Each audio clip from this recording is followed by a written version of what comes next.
For what happened in Houston. No Kevin Durant, and LeBron James is in the building. They lead by 7. This is dad screening for son. Bronny hits the triple.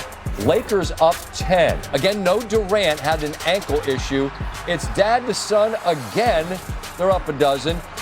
And now under 7 to go in the first half. It's not Los Angeles, but still. LeBron James. Tough jumper, LA playing from in front. They lead by 11. Let's move to the fourth. It's now gotten significantly tighter, as things are wont to do. Ahmed Thompson in transition.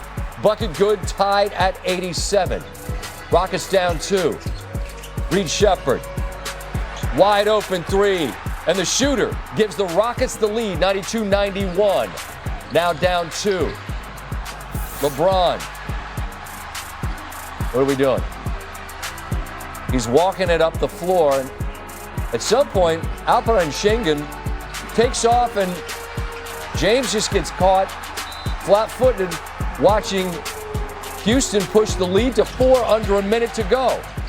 Now James here on the turnover. Once again, Şengün goes for the cup, and it's a 6-point lead, and Houston's going to get on the board. But now it's a 3-point game after they foul Smart on a 3, and then it's a knockaway from James, who gets it back from Kennard, and he buries the 3. So the poke-away steal and the 3 from James, who ties this game late. Rockets with a chance for the win, and that's off the side of the glass. LA actually gets a timeout with 1.2 on the clock. Off the inbound. James for the win. Back iron, no. He held that follow through, thought he had it to put LA up 3-love. No. Put 5 more minutes on the clock.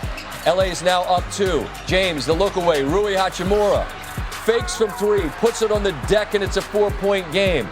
Rockets down 4. Şengün goes to work on Ayton. Tough fadeaway, back iron, drops softly, 2-point game. There's LeBron with a rip and a scramble. Ends up being a jump ball, but once again you see the hand from James.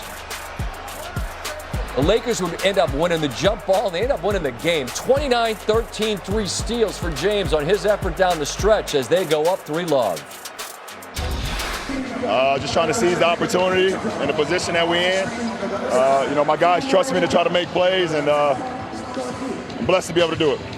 785 when they were up by 6 in the final 30 seconds of regulation over the last 30 postseasons. Again, actually, Houston was up 6 with the ball. Turned it over, then fouled a 3-point shooter. That was smart. And then you saw the LeBron James steal and 3. The Lakers, the second team to win in that scenario, joining the Sixers from 2024. That was against the Knicks. On the other side of this Houston team that just cannot get the end game scenarios right on a 6-point lead that was surrendered in the final 30 seconds. Ime Udoka on that. Coach, I know the game just ended, but in terms of the way the game just fell apart at the end, how was it from your vantage point? Horrendous mistakes.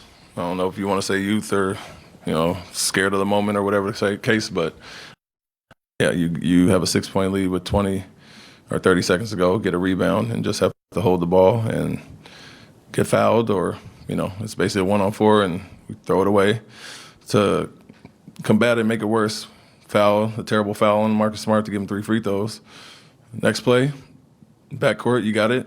Double's coming, you try to split it instead of throwing it to Alpi wide open. Another turnover, and then James makes a tough shot. Then the final play, for the last shot, we don't run what was drawn up.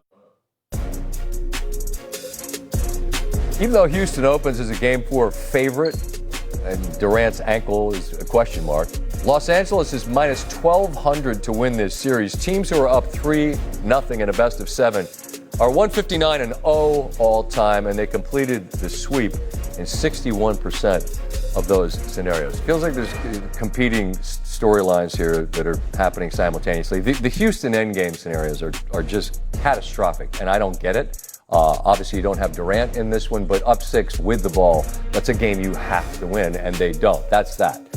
As for Los Angeles and what LeBron at 41 is doing, you need to create some space in your bandwidth to process what this man is still doing. I was shocked he didn't make the three. And yeah, we could show him getting caught watching Şengün run down the floor. And then what does he do? Responds with a steal, hits a three, and wills them to yet another victory. They're up 3-0. The longer this goes down the road, meaning into the playoffs, you get back Doncic, theoretically at some point, and Reeves. When that might be, don't know.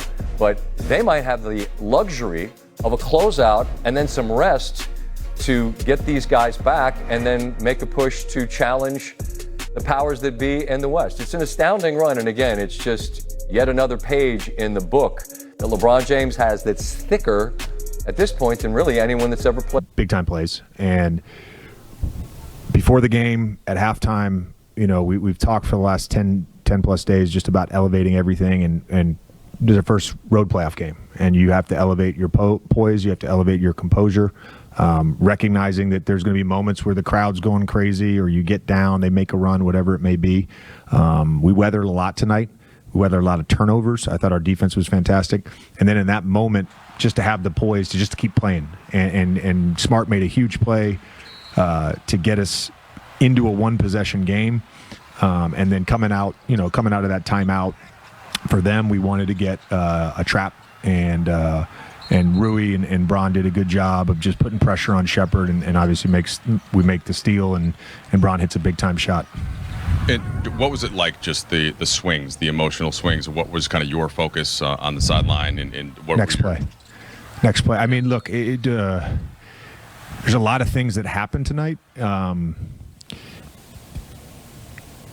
that were not perfect, including some stuff I did. There was one timeout that I wish I could have back, where they had the ball and it was a need play, and wish I had made a different substitution. But you just got to get on to the next play, and that's to me, is that a hallmark of poise. That's a hallmark of composure. We certainly had a lot of discussions, both on the court and in timeouts, about correcting some things. We probably made more mistakes tonight, and as a group, and not just the players. I mean, myself included. Probably made more mistakes tonight. It's tough to win on the road in the playoffs. And again, even without KD, they're a great basketball team, and that was a huge test for us, especially in that moment when we're down 6. I'm sure there's plenty of the things that Marcus Smart does that are in the context of what you guys ask him to do as a coaching staff, but the stuff he does, like that, shooting the gap to get the steal with 30 rebounds, lead it to 2 free throws to go up 4 in overtime. I imagine that's just him, right? And what's it like having a player that has that extra something to his game? Right. I mean, he's a winner. He makes winning plays. Obviously, the steal was huge. The 2 plays in overtime that really got us the lead and kind of kept us in control of the overtime were on offensive rebounds. And that was, Smart got one where he gets fouled, chucking the ball to half court. He ends up getting a layup on that play. So as much as we have emphasized their offensive rebounding, we also want to crash. We also want to get extra possessions.